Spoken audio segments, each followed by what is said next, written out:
Good evening, everyone, and a happy day after St. Patrick's Day. I totally made that up. Hardly a holiday. Not a holiday at all. Day after St. Patrick's Day. All right. Hope everyone's having a good day thus far. And we'll get started here.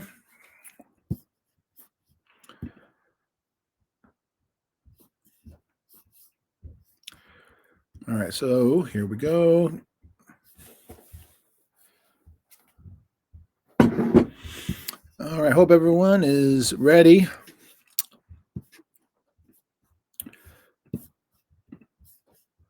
All right, looks like I'm coming through. Great. I can't get used to this delay between when I say something and it coming through and then the chat. So I say hello and I have to wait maybe a minute before I see the response. So, all righty. Make sure I get this set up here. They changed. What happened was last time they changed the they changed the Google Slides, and we changed how they this works. So, all right, and I might. Here we go. Oops. All right. Well, that's caption. Do we have captions? We do. Exclamation point. Oh, I thought I was going to put an actual exclamation point on the text as it does when I do it on my phone, but okay. So here we go. Tonight is Unit 4, which is the learning. Here's our social media.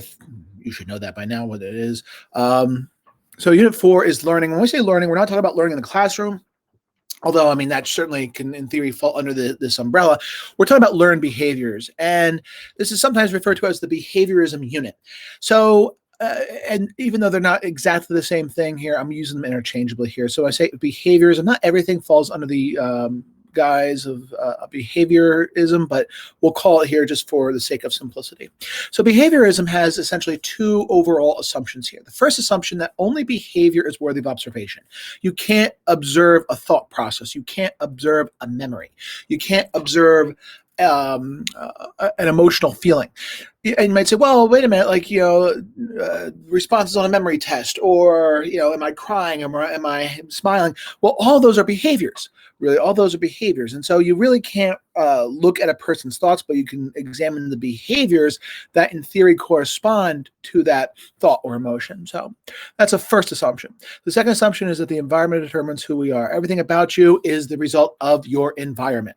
All right, so the first type we're going to learn about here this evening is classical conditioning, also known as Pavlovian conditioning, named after Ivan Pavlov. So the notion that guides this is that the environment causes the behavior. You might say, okay, well, wouldn't we just say that?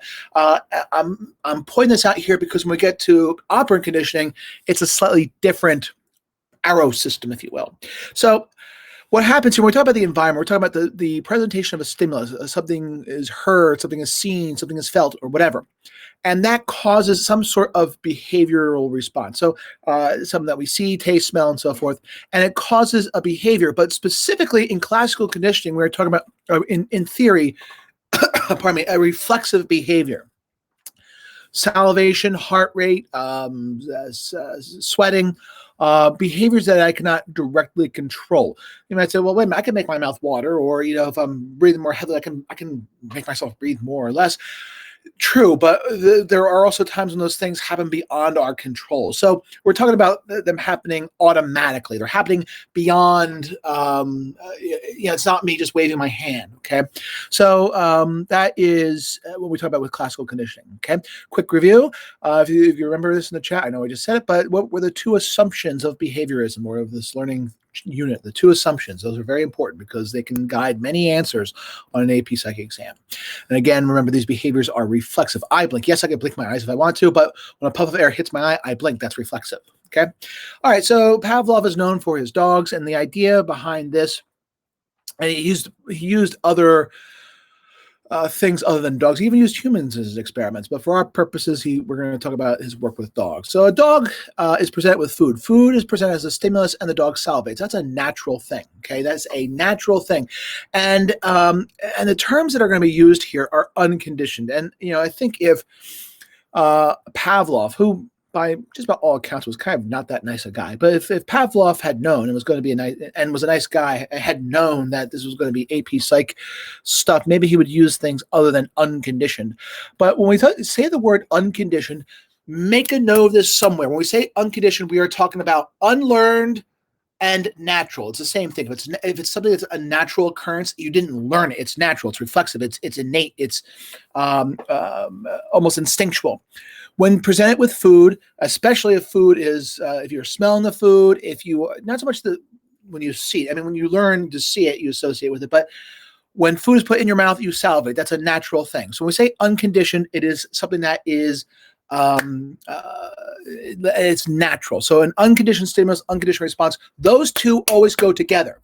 You will not have an unconditioned stimulus causing a conditioned response, or a conditioned stimulus causing an unconditioned response. No, unconditioned always goes together. Same thing with conditioned later on.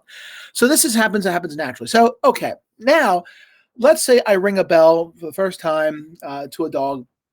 The dog doesn't react to the bell. I mean, yes, you could say there might be the fact that it heard something, or maybe there's certain changes in the brain activation. But for our purposes, we're going to say I ring the bell, the dog doesn't do anything. So in this case, we call this a neutral stimulus because it's not producing any response, at least no response of interest to us.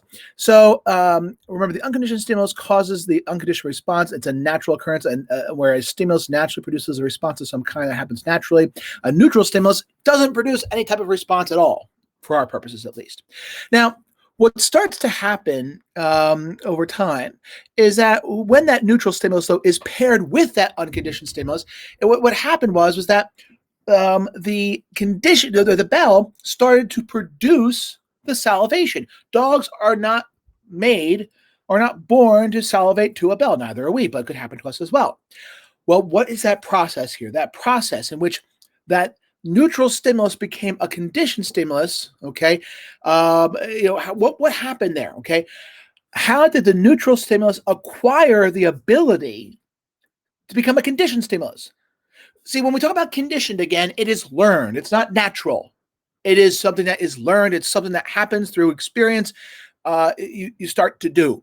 You start to do it because of those exposures to it time and time again. And after a while, it just starts to happen all of a sudden. Like, in other words, now I'm salivating to the bell, even though I wasn't born to salivate to a bell. It just happened. Okay, so what was that process, and how did it acquire that ability to become a conditioned stimulus? And I'm using that word acquire because that becomes the word acquisition. The acquisition describes the process of the neutral stimulus magically becoming the conditioned stimulus. So in other words, when something takes on the ability to produce a response that doesn't happen naturally, when that bell suddenly produces the ability for a dog to salivate, that process, that association process where the bell suddenly picks up the power to do that, it's called acquisition.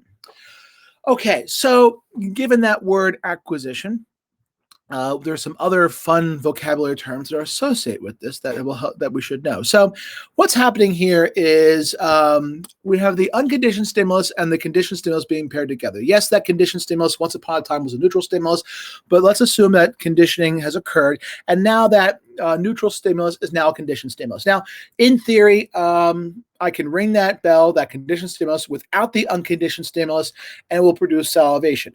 Here, right now, in that shaded area, we are assuming that acquisition has occurred, but we're still, at least for a few times, pairing them still together. We're still doing ring, ring, ring, food, okay? We're pairing together the bell and the food. Ring, ring, ring, food, ring, ring, ring, food, producing great salivation.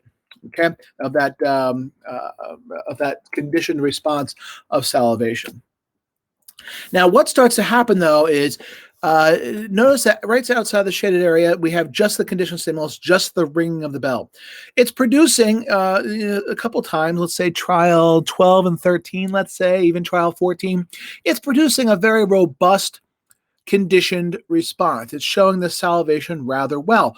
But now when you're just ringing that bell, ring, ring, ring, over time, over successive trials, we see that it starts to produce less conditioned response strength. When I say conditioned response strength, we're talking about maybe the amount of salivation or how quickly the dog salivates, whatever it might be, however we're measuring the conditioned response, that y-intercept refers to the strength of the conditioned response. Okay, so bells ringing, ring, ring, ring, and the amount of conditioned response we're getting is becoming less and less and less and less and less and less. What that process in which the conditioned stimulus loses its power, when the conditioned stimulus loses its ability to create the conditioned response, when after a while Pavlov rings that bell without any of the food being paired with it, and now the bell just doesn't produce anything. By trial 24 and 25, it's not producing any of the conditioned response at all. In this case, when the conditioned stimulus loses its ability to produce the conditioned response, we say it goes into extinction. It goes away. It no longer produces the response. Okay, so it goes into extinction, goes away. Well, here's what's kind of interesting. Now, let's say 24 hours later, and it doesn't always work this neatly or this well, but after some time, extinction has occurred. Okay, it's all over. Let's go home. So the next day we come back 24 hours later and I ring that bell again. Suddenly the dog is producing some salivation again. And when I ring that bell, ring, ring, ring, I ring the conditioned stimulus, the dog starts salivating. But wait a minute, it just went into extinction. What happened? Why did it come back? Well, it's a process. When it comes back, we call it spontaneous recovery. When a conditioned response reappears following extinction. So we have extinction that occurred. Okay, the extinction occurred, and then now after some time, after a period of rest, and sometimes you don't have to have that period of rest, but we assume that extinction occurs at some time following an extinction. We ring the bell, and suddenly the dog starts to salivate again. Okay, that is the spontaneous recovery that occurs there. All right. So we get some other terminology associated with this, and this is something we talk about a little bit more in Unit 8, which is clinical psychology, the idea of flooding. So not all phobias work out this way, but we could explain phobias in terms of conditioning, that we're not naturally, let's say someone has a phobia of the color red. I'm making up an example here. We're not born to fear the color red. Yes, you can say that red, induces certain, reactions, but for our purposes, we're going to say that red does not naturally produce things. So we're going to say it's a conditioned stimulus. Well, let's say I'm afraid of the color red, or in this case, I'm afraid of a star. Okay, again, I'm just making an example out of this here. So flooding, what happens here is that you are overloaded with the conditioned stimulus. You are overloaded with the conditioned stimulus, so much so the body is says, okay, I can't keep this up. I can't keep this fear response up. And so after a while, the body just says, screw this. And the conditioned response goes away. That's the idea behind flooding, because what happens here is that because when it's just paired, or I should say not paired, when it's just the conditioned stimulus and not the unconditioned stimulus, because in theory you might say that the color red or the star was paired with something that naturally made you afraid. Again, we're really oversimplifying the process here. But if you're just presenting the conditioned stimulus and not the unconditioned stimulus, then surely it should go into extinction. Unfortunately, it doesn't always work out that well, and sometimes it causes more problems than it actually solves. And I'm not kidding when I say that there have been people who have gone through therapy where flooding was done, and I'm not kidding when I say they came out with PTSD because it was so traumatic, and I'm not making a joke. I'm being very serious about that. So it is done today, but under very careful circumstances and not quite this simplistically either. So, okay. The next thing is stimulus generalization. Here, when we have stimulus generalization, we are talking about, let's say, a bell, okay? And by the way, Pavlov never actually used a bell. Not that that's important for the AP exam. He used just about every possible sound you could think of other than a bell. But for our purposes, let's assume he used a bell. So he rings a bell, ring, ring, produces salivation. He uses one of those hand bells, they hold there, in the old days of school, they would ring the bell, recess is over, come on in, sit down, clean your slates and get the chalk ready, and, really old days of school, I guess. Anyway, what happens here is that maybe we find that not only does that bell sound produce the salivation, but so too do other similar sounds, such as the bell from an alarm clock, the bell of a gong, or the sound of a gong, or a very large bell, or those little bells that you get when you ring at the desk, ding, ring for service, or a cash register. I'm sorry, I skipped over here. So this is still generalization. So those produce the conditioned response, where stimuli, that are similar to the conditioned stimulus produce the conditioned response. Not just the conditioned stimulus, but other stimuli associated or similar to it. Now, the opposite of this is stimulus discrimination. With stimulus discrimination, here only, I apologize for the weird lettering there, only the bell produces the conditioned response and not anything similar to it. Just that bell alone.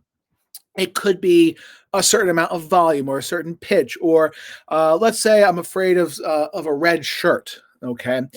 That produces the conditioned response, but only that red shirt, no other red things, no other red shirts, only that red shirt. I mean, is it always this clear cut? No, but for the purpose of the AP exam, that's how it works, okay? Quick review, when we talk about something that is unconditioned and something that's conditioned, what are other words that will help us remember? When we say it's unconditioned, it means what? And we say it's conditioned, it means what, okay? Put the answers in the chat and see if you get it right, if others agree with you. All right, higher order conditioning. In this paradigm here, okay, same idea. The bell is a conditioned stimulus that produces the conditioned response of the salivation.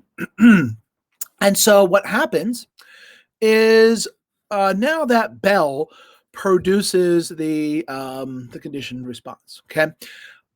So great. Now, what happens is that now that bell is producing conditioned response as a conditioned stimulus that's well established. And let's just say, for the sake of discussion, it doesn't go into extinction all that easily. Let's just say it's very persistent. Well, after a while, what might happen is I might pair another neutral stimulus on with that conditioned stimulus. In other words, it's almost as if the conditioned stimulus is now acting as if it were an unconditioned stimulus, in so much as that now it's being paired with that conditioned stimulus.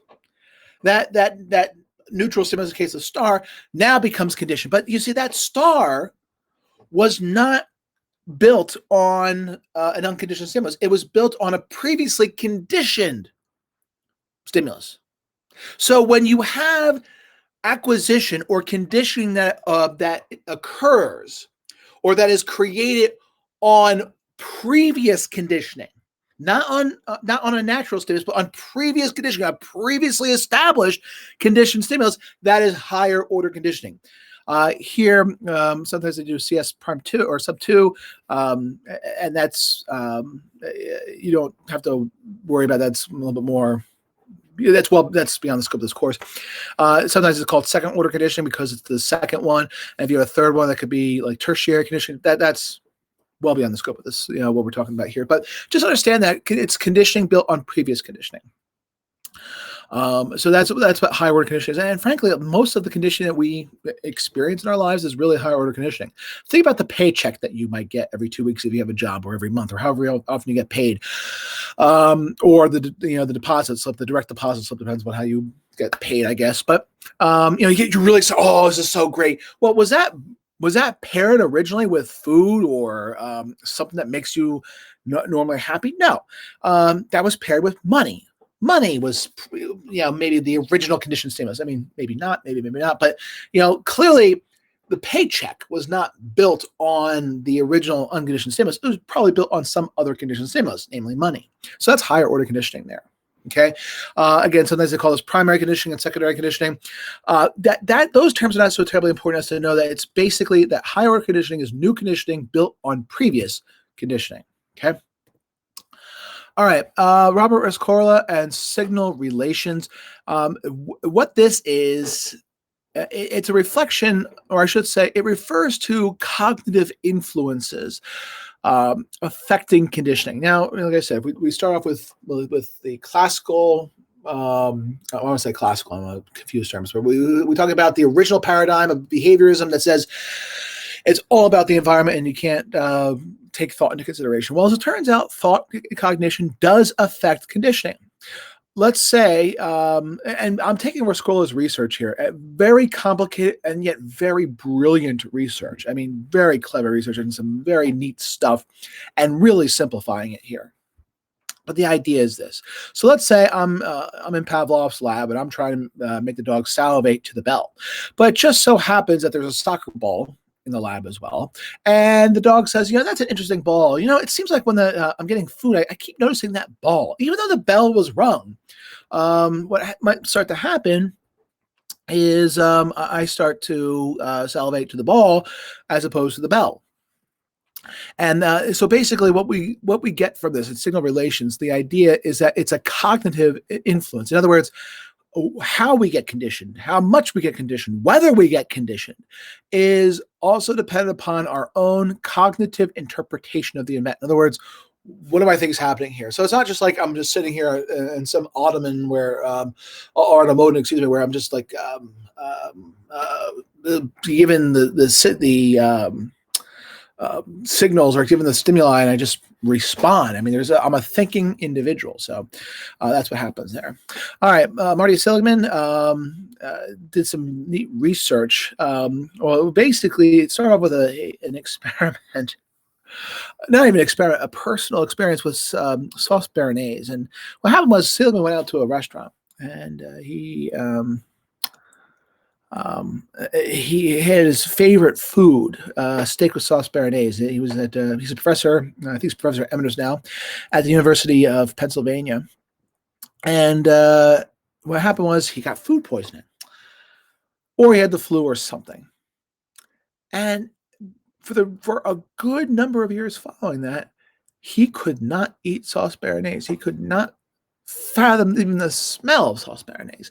Why is it only one pairing, one experience with sauce béarnaise, his favorite food, made him ill, when it took Pavlov numerous trials to get acquisition? Why only one connection? Why only one trial, really, to get acquisition?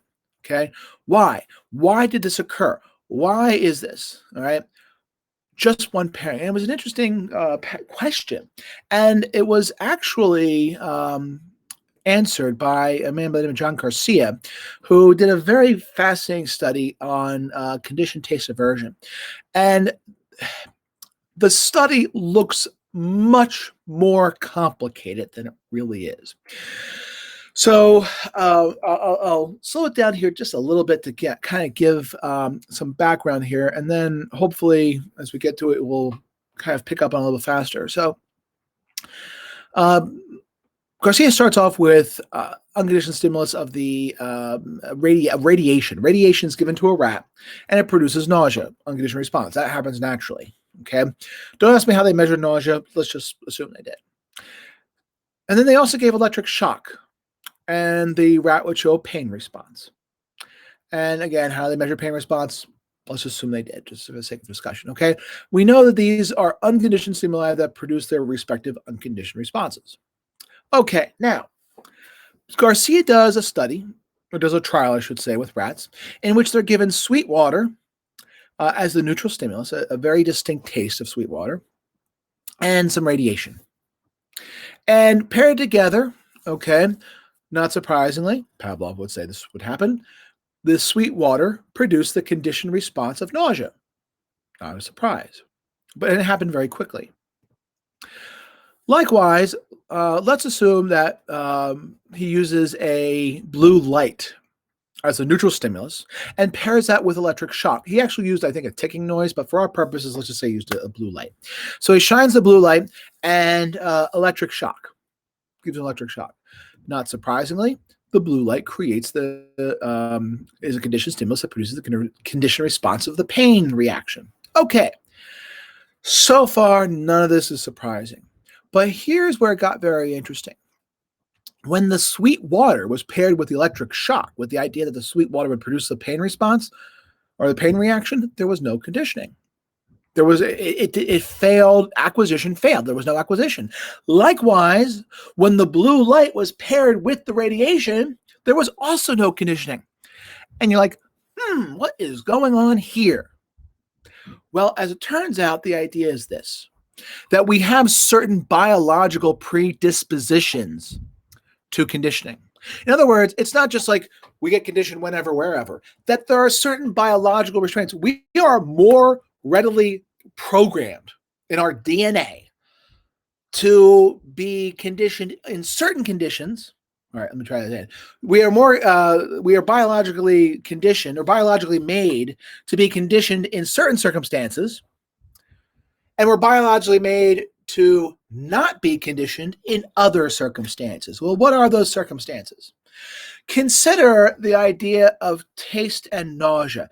Taste, the idea of tasting something like sweet water, is an internal stimulus and it happens inside the body. Nausea is also an internal experience as well. The connection's kind of clear there. When you hear or see something and it's paired with tactile pain, those are both external. Like I see something or I hear something, so I see the blue light. That's something outside of me. That's external. Likewise, the experience of pain happens on my hand, let's say. That too is external. So my brain makes those connections. So, okay, taste and nausea, those are inside of me. That makes sense. Conditioning happens. I see the blue light and pain, they're both external. That makes sense. Conditioning happens. But when nausea, or let's say the taste, internal, and pain on my skin, external, my brain says, that makes no sense. That makes no sense. Likewise, I see the blue light and nausea, my brain says, that makes no sense. So what happens here is that if it does make sense, the internal of taste and nausea, my brain says, you know what? That makes sense. Let the conditioning occur because you know what? That's a survival mechanism. Obviously, no one wants to feel nausea. And for the most, outside of perhaps certain medical circumstances, you want to avoid all circumstances that will create nausea. So if you're tasting something that creates nausea, your brain says, you know what? That made a bad thing happen. So you know what? We're going to make you conditioned to that so that never happens again. So you won't want to eat it again. So when Seligman eats the sauce béarnaise, that connection was made very, very easily because they were both internal. So that's what Garcia's research shows there. All right, second type of learning, operant conditioning, also known as behaviorism. And this is really technically what we call behaviorism. It's the operant conditioning, even though we kind of put all the other ones under behaviorism. This is really the classical type of behaviorism. And remember, in the chat, if you recall, what did the arrows look like? At the very beginning, I said, okay, it looks like this. Something about the behavioral response and the environment. What were those things, if you can remember those elements? You won't be tested directly on that, but understanding that makes it a lot easier to recognize and understand the rest of this material. See, with behaviorism or operant conditioning, here the behavior causes an environmental response, which in turn influences the future occurrence of behaviors. I tell a joke and you laugh and say I'm funny will make me want to say jokes in the future. I say a joke and you say, that was bad, you're stupid, you throw tomatoes at me. That makes me want to say jokes less often in the future. You see, I do a behavior and the environment responds to me, which in turn influences my behavior. The behavior here is a voluntary and controllable thing. The waving of a hand, the telling of a joke, doing of some exercise, whatever it might be. They are voluntary and controllable behaviors, unlike in classical conditioning, which the behaviors are reflexive.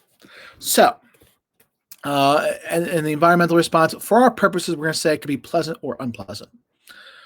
All right. Now, we get into the work of E.L. Thorndike. Okay. And basically, the idea of Thorndike was this. It's a very basic paradigm. So you have the time it takes to solve a puzzle. Okay, you have a cat. It's put into a puzzle box. This cat's put into a puzzle box, and it's try to get out of the box. Now the cat's not told us because cats can't understand English. But okay, the cat is put into the puzzle box, and actually food is placed outside of the box. The cat wants the food, obviously, so it has to get out of the box. Well, as it turns out, the cat has to do certain behaviors. Nothing, it takes some time to figure out, but something well within the cat's ability. It's like claw at something and nudge with your nose or something like that. The behavior itself is not important, but the point was, how long would it take for the cat to get out of the puzzle box? Well, not surprisingly, when food was there, it took less and less time. So in these trials shown here, we can see at the beginning, it takes time, quite a bit of time for the cat to get out of the box. But as as the number of trials go up, the time gets less and less because now the cat knows that by doing certain behaviors, it gets rewarded with the food. So the idea, the law of effect that Thorndike suggests here, it's very simple. That when a behavior has a favorable outcome, the behavior is strengthened. When the behavior has an unfavorable outcome, let's say the cat got out of the box and I don't know, it sounds so terrible, but something unpleasant happens to the cat. It gets a slight shock, let's say. Then the tendency to do that behavior gets weakened. Okay, very basic idea, but that is the law of effect, and that could appear in the AP exam, and it's as simple as saying, well, if the person in the scenario did it and got a favorable outcome, well, the person will want to do it again. That's how easy it is to score the point there. All right. Well, now we get into the work of Burris Frederick Skinner, B.F. Skinner. Burris. I love that name. I love that hair, too. Well, anyway. B.F. Skinner, for those of you who watch The Simpsons, which I guess, kids your age are not even watching The Simpsons anymore, but I guess as an adult now, it's been on for 25 years now. Principal Skinner, if you're familiar with The Simpsons, Principal Skinner was named in honor of B.F. Skinner. Actually, it's 21 years now, I think. So, and the weird thing is that when The Simpsons came on in 1990, that was shortly after Skinner died. So I think it was done in tribute to Skinner. But here's the idea to Skinner's principle. See, he says, yeah, Thorndike is correct, but it's a lot more complicated. Well, when I say it's a lot more complicated, it's a lot more, it's a lot trickier. So trickier for you. So instead of calling it favorable outcome and unfavorable outcome, let's call it reinforcement and punishment. And I want to take time to very carefully define these terms, because this is arguably one of the most mixed up concepts in AP psychology. Not so much because the concept is difficult, but the terminology can get very, very confusing and easy to mix up. So first off, a reinforcement is something. It's a consequence. When I say a consequence, we're talking about the environment does something. That's what we mean by a consequence. Consequences can be, we often think about as being bad, but they can be good or bad. But here, a reinforcement is when the environment does something or reacts in some way that increases the probability of a repeated behavior, or of the behavior repeating. So if I tell a joke and people laugh, I'm being reinforced. I'm going to tell jokes more often. On the other hand, a punishment is something that the environment does to me as a result of my behavior that decreases the probability of me doing the behavior again. So I tell a joke and you cry and you throw tomatoes at me. Well, that decreases. That's punishment to me. So there is a behavior. A behavior can be reinforced or punished, or nothing could happen. The environment doesn't respond at all. But here we could say reinforcement occurs or punishment occurs. All right. When it's reinforcing, it increases the probability of the behavior. When it's punishing, it decreases the probability of the behavior. You might say, well, that seems pretty easy. Please get that down, because it gets a lot more complicated. If you don't know it like this paradigm, you might have some difficulty. Okay. So praise could be a reinforcement. Money could be a reinforcement. I cancel your homework assignment. That could be a reinforcement. All those things can be reinforcements. Punishments could be, spanking could be a punishment. Being grounded could be a punishment. Being yelled at could be a punishment. Having your prom taken away for poor behavior can be a punishment. Losing your allowance for a week, losing your television could be punishments. Okay, because they are in theory aimed to decrease the probability of the behavior happening again. Now, this is where it gets confusing, and let's make sure that we take the time to think about this, synthesize this, and understand it.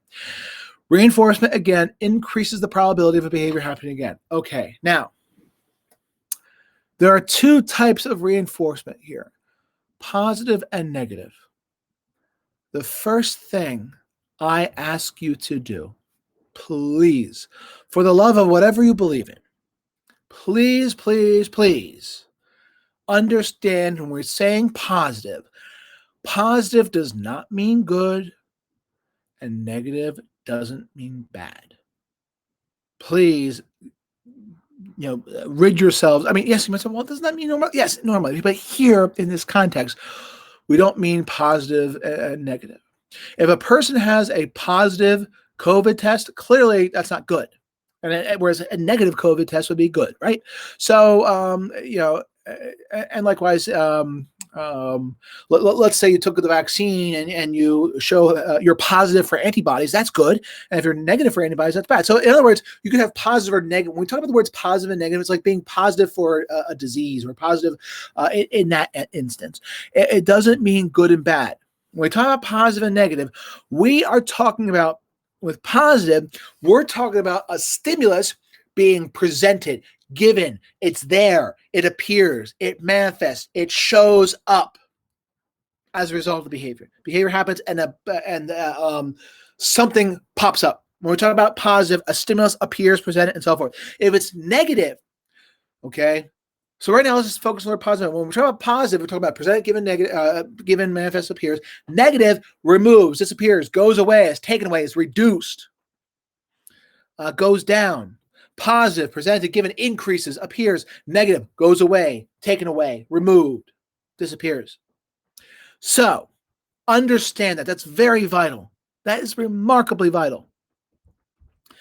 Because then we get into this idea of positive reinforcement and negative reinforcement. When there's positive reinforcement, something is given or appears as a result of a behavior. Okay, and I should redo this in the future. A behavior occurs. There's a behavior. Okay, some behavior happens. Then the environment responds by giving something, making something appear, something grows, something increases, which in turn makes the behavior happen more often. Makes the behavior happen more often. So when it's a positive reinforcement, there's two parts to this. Positive or negative. When it's a positive reinforcement, the first part, the positive, means something appears, something increases, something goes up, something is presented, something is administered that will make you do the behavior happen more often in the future. When it's a negative reinforcement, something disappears, something is removed, something's taken away, something decreases to make the behavior happen more often. It's not a punishment. You see, this is where people mix up the term negative reinforcement and punishment all the time. Negative reinforcement is where something's taken away to make the behavior happen more often. Okay? So let's talk about positive reinforcement. I study, I get a good grade. I study, good grade appears. I get an A on a report card. Positive reinforcement makes me want to study more often, in theory. I do a good job.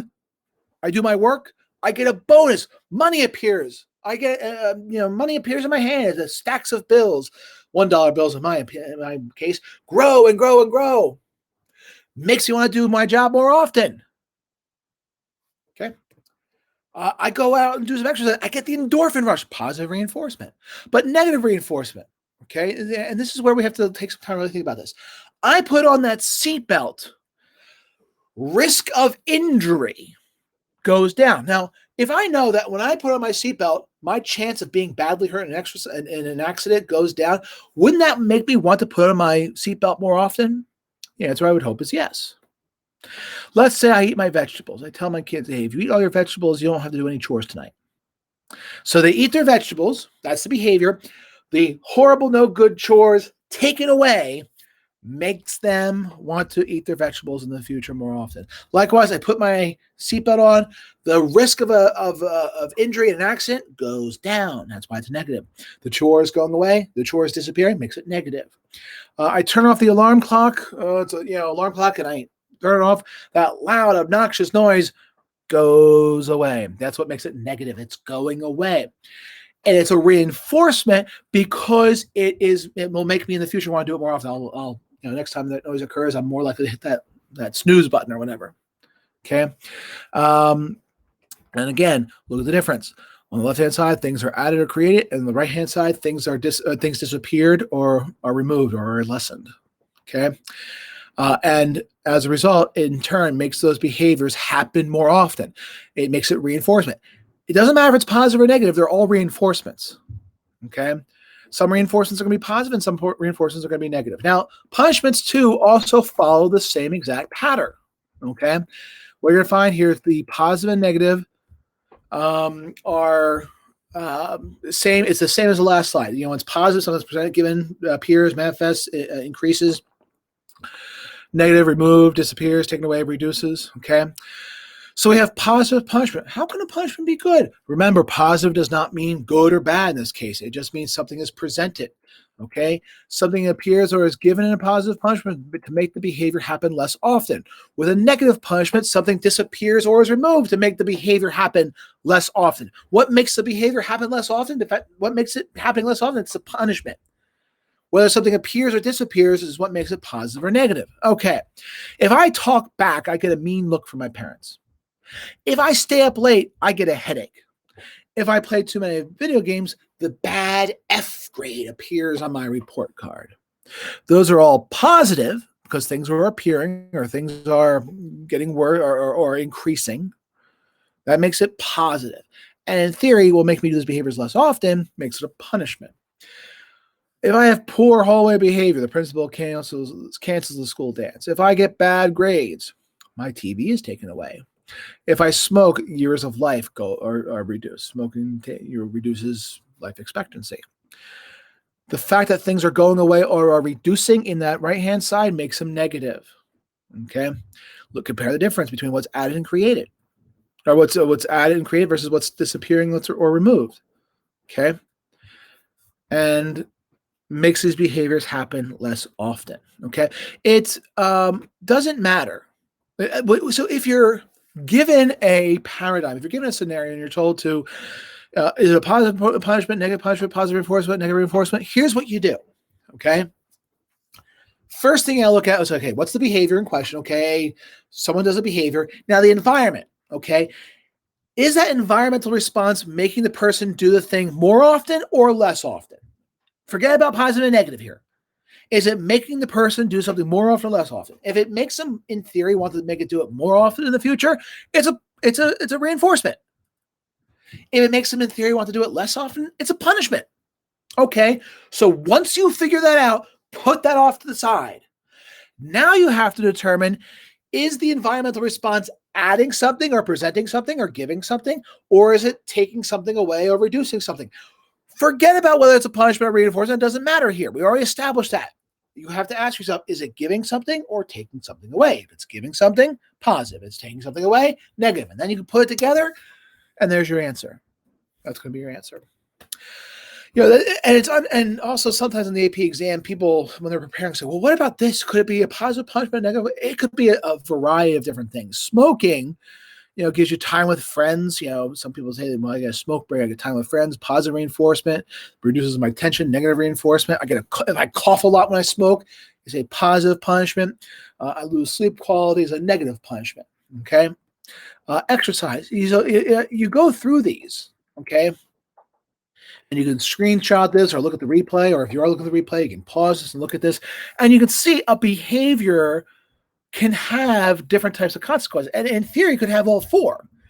On the AP exam, they will spell it out for you. They will say that Sierra was watching a lot of TV, and she found that when she watched a lot of TV, her eyes would start to hurt. As a result, she started watching TV less often.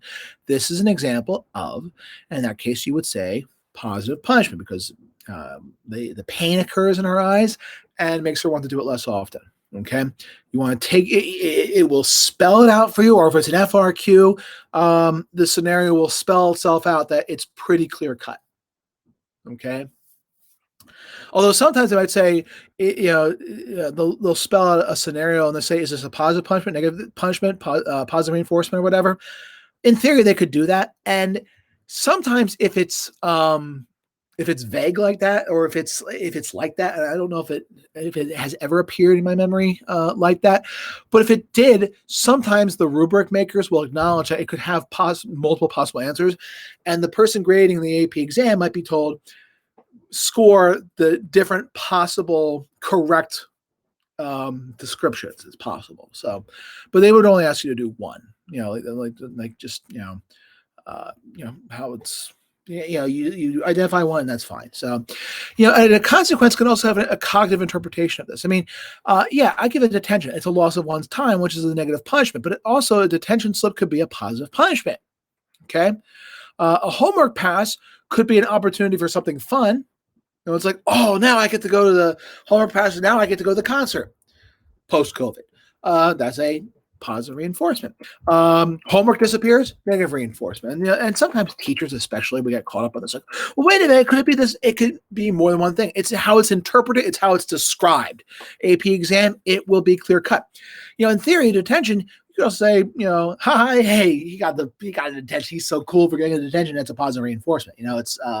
It's almost, sometimes it could backfire.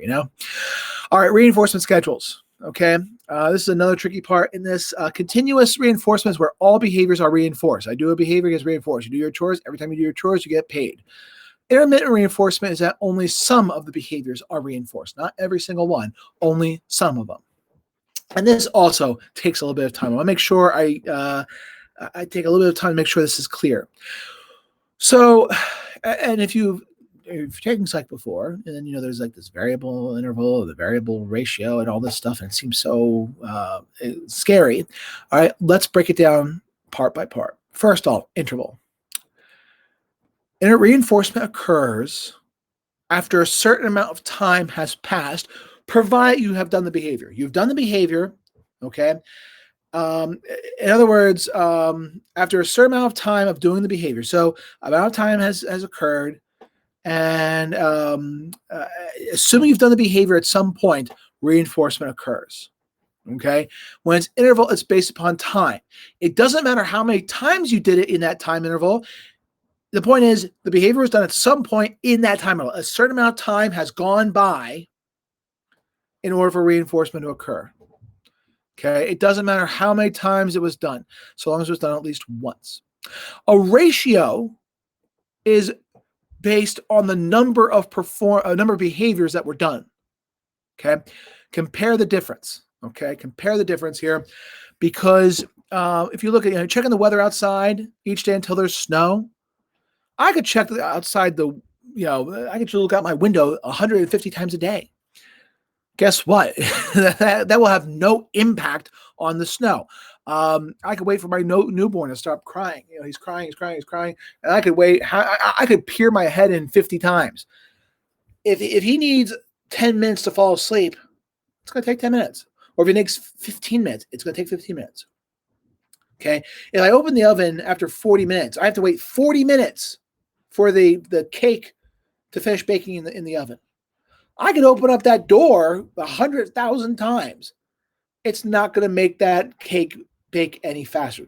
Actually, it's going to make it longer. But in other words, the frequency of behaviors is not going to affect the reinforcement, or the of the behavior or the consequence of to happen. Likewise, with a ratio, however, the frequency of behaviors, you doing it multiple times, can affect the outcome. In other words, if I want to win the lottery, if that's the reinforcement I'm hoping for, and by the way, these schedules are often talked about in terms of reinforcement. They do apply to punishment, but they always use reinforcement for AP. So, if I want to win the lottery, playing it 10 times will increase the chance I'll get that positive reinforcement of money, of lottery winning. Okay. If I sell subscriptions, okay, let's say I'm told I have to sell 10 subscriptions to get the bonus. I know that it's based upon the number I sell. I have to sell 10. Okay. Let's say, to throw strikes, if you're a pitcher and you throw strikes, you have to keep throwing the ball to get strikes. You can't just wait half an hour and now you're guaranteed a strike. It's not based on time. It's based on behaviors. Okay. When you do this, here's the best way to break this down, and I kind of said this in so many verbose words. Would repeatedly doing the behavior make reinforcement more likely to occur? If the answer is yes, it's ratio. If the answer is no, it's interval. Go to every practice problem you have where they ask about schedules of reinforcement. And assuming it's not continuous, if it's some type of intermittent reinforcement, this guy, as far as I know, could address any of those questions. If you can answer this question, then you have your answer right there. Okay. Now, again, this is where we get into, like, you look at these and use that chart and you'll see it works quite well. All right. Now, part 2, fixed. When something is fixed, forget about if it's ratio or interval. Let's put that aside. When it's fixed, one can accurately predict when the next reinforcement will come exactly. Exactly. I mean, more or less exactly. Like, we know exactly when. I know that I have to wait 40 minutes for the cake to be done. I know that I have to sell 10 subscriptions to get my magazine sales bonus. I know exactly how much has to go by. But when it's variable, I cannot accurately predict. I know, I don't know exactly when it's going to rain next. I don't know exactly when we're going to get a severe thunderstorm. I mean, yeah, you could say, well, there's a weather forecast, but I'm talking about in general. Like, I can't tell you over the year how many more times we're going to get a thunderstorm or great sunny weather or anything. I can't accurately predict that. Okay. When it's fixed, I can.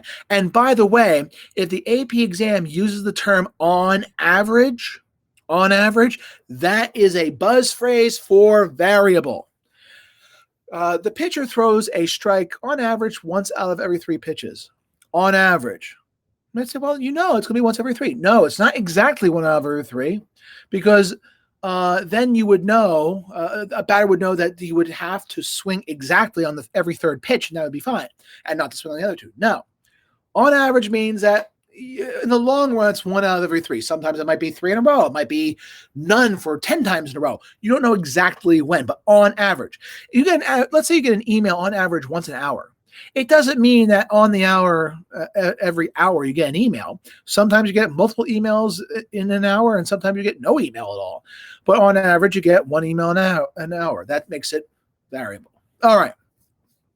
Let's say Andrew has to push the power button on his computer 3 times before it turns on. It's fixed. He knows he has to do it 3 times exactly.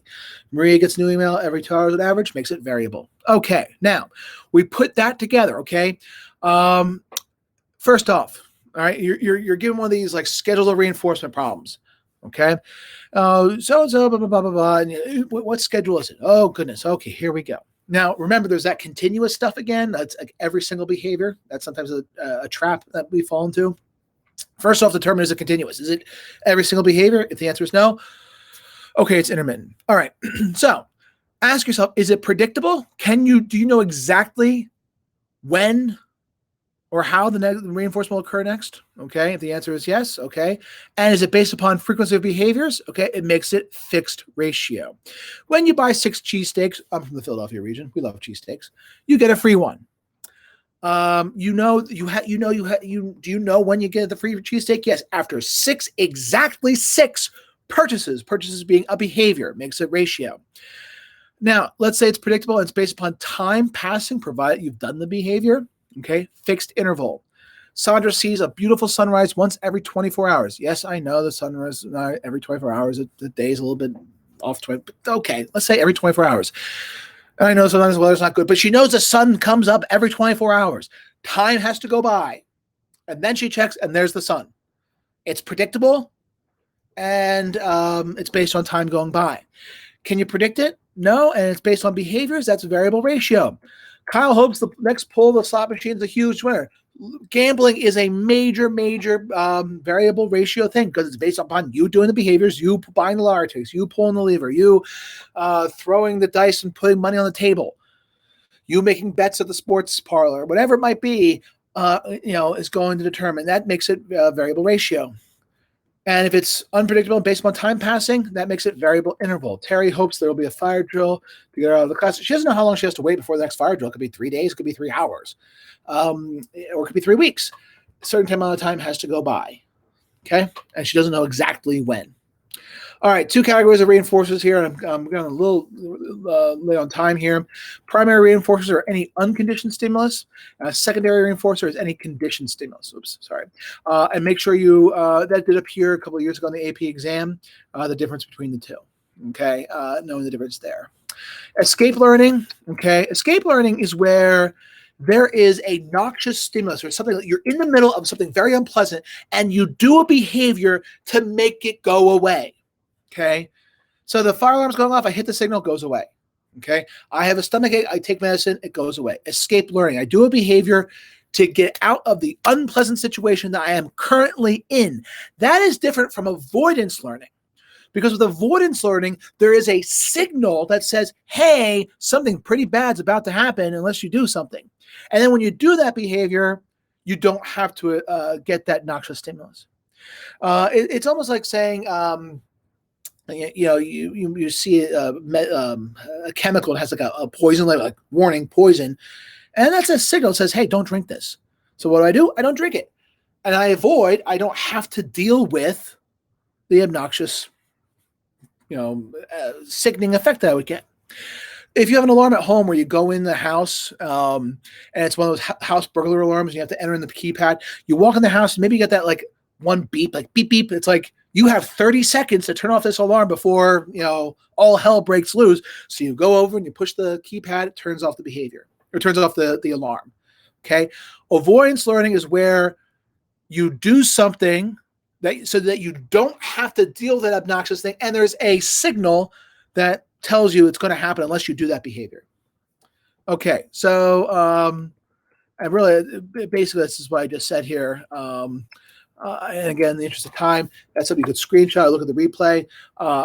Really, the difference between the two is escape learning is that you're already in the noxious stimulus, whereas with avoidance learning, you're not there. You know it's going to happen. There's a signal that tells you it's going to happen, but you can do something to make it go away. And that signal can become a conditioned stimulus in itself, if you think about it.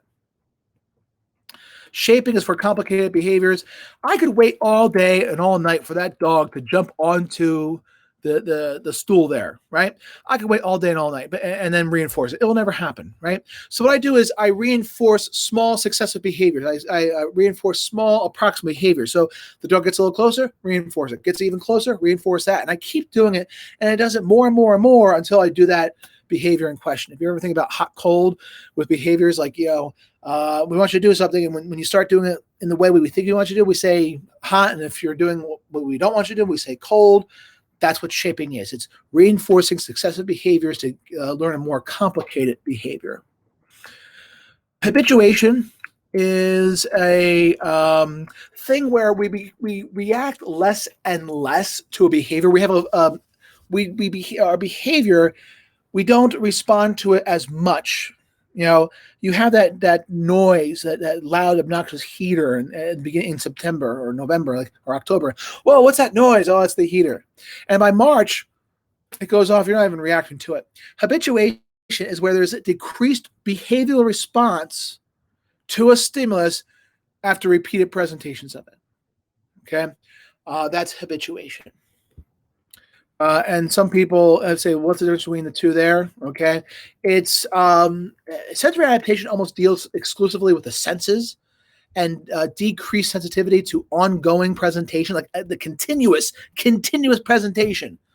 You constantly have that gum in your mouth. You're constantly in the floral shop and you're constantly smelling the roses. Whereas with habituation, it's a behavioral response to repeated presentations. Repeated presentations. You go on the roller coaster numerous times. It's not as much fun the 25th time as it was the first time. Okay. And one difference there is that sensory adaptation is difficult to sense with the, like, let's say you have sensory adaptation, the gum, you don't taste it anymore. Even when I point out the taste, it's hard to taste. If you're on the roller coaster for the 25th time, sure, it's not as much of a thrill, but you can still feel the up and downs of it. That's the difference between the two. Instinctive drift is where natural biological tendencies override all this conditioning. It overrides all that previous conditioning. I'm conditioned to become afraid of, let's say I'm a dog and I've been conditioned to be afraid of cats. I know it's prototypical here, but after a while, my dog instincts might come back, and I'll, regardless of what I've been conditioned to do, and I'll go right after that cat. Okay, that's instinctive drift. Okay, and additional conditioning is ineffective. All right, latent learning, and only because I started about 3 minutes late, I'm going to go to 8:03 here. Latent learning is this idea that it's learning that happens even though we don't see it. Tolman puts these rats through a maze with no reinforcement. Goes the maze, doesn't show any improvement in time, numerous trials, nothing's happening.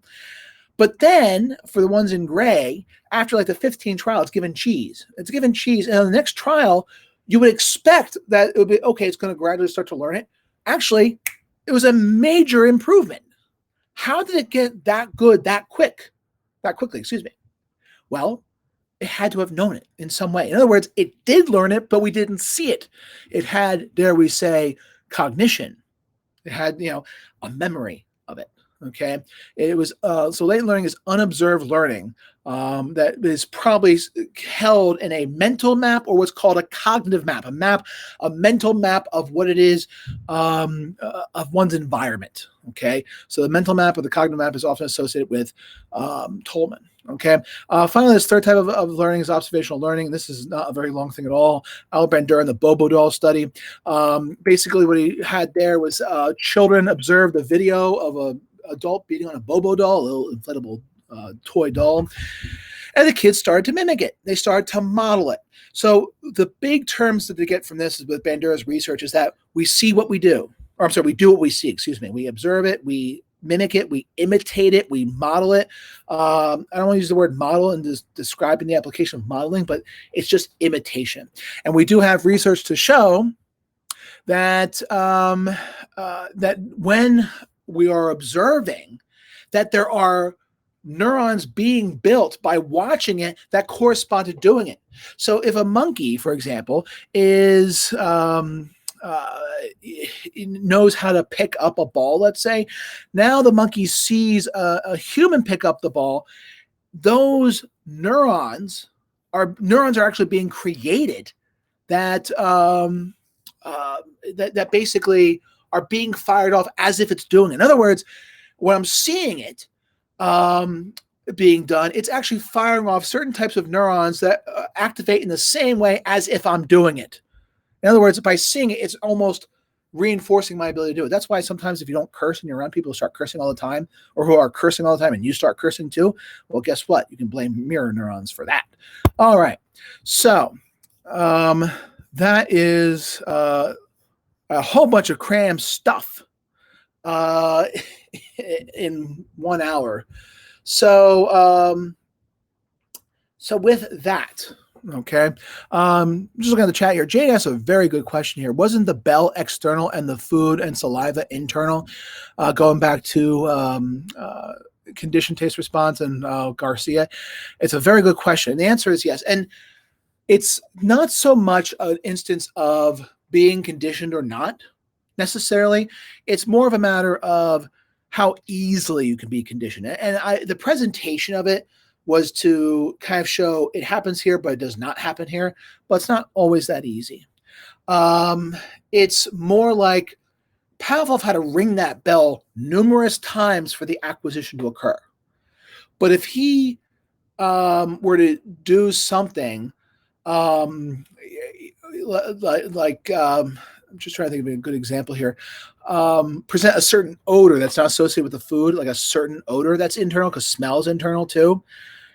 Acquisition would occur much more quickly. But the point was the fact that the bell was external to produce the internal salivation, that took numerous trials for that to occur. But if it did match up, let's say something internal with an internal response, acquisition would have been much faster. So that's the idea behind that. It's a very good question, though. So, all right. And with that, we're at the hour right now. I know there's some other questions here. Lena, I know in the Q&A can address some of those questions. So, and I know there's a lot of questions here. I don't have the time right now to answer them. But I know Lena is very good at this, and so she'll be able to address those questions. And I believe there's ways to ask me questions too. I'm not sure. And if not, I'm sure, and if Lena can't answer, and then there's very little that Lena can't answer. Then I said that right. Yes. Then then it could be thrown my way. But yeah, some very good questions I'm seeing here in the chat. So with that, I am going to wrap it up for this evening. Thank you very much for your time and your attendance. And I know there's lots of good questions there again. So I'll see you next week. And we'll be doing Unit 5, which is memory. So, and cognition. That's another big unit. All right, folks, have a great night. And I'll see you then. Take care.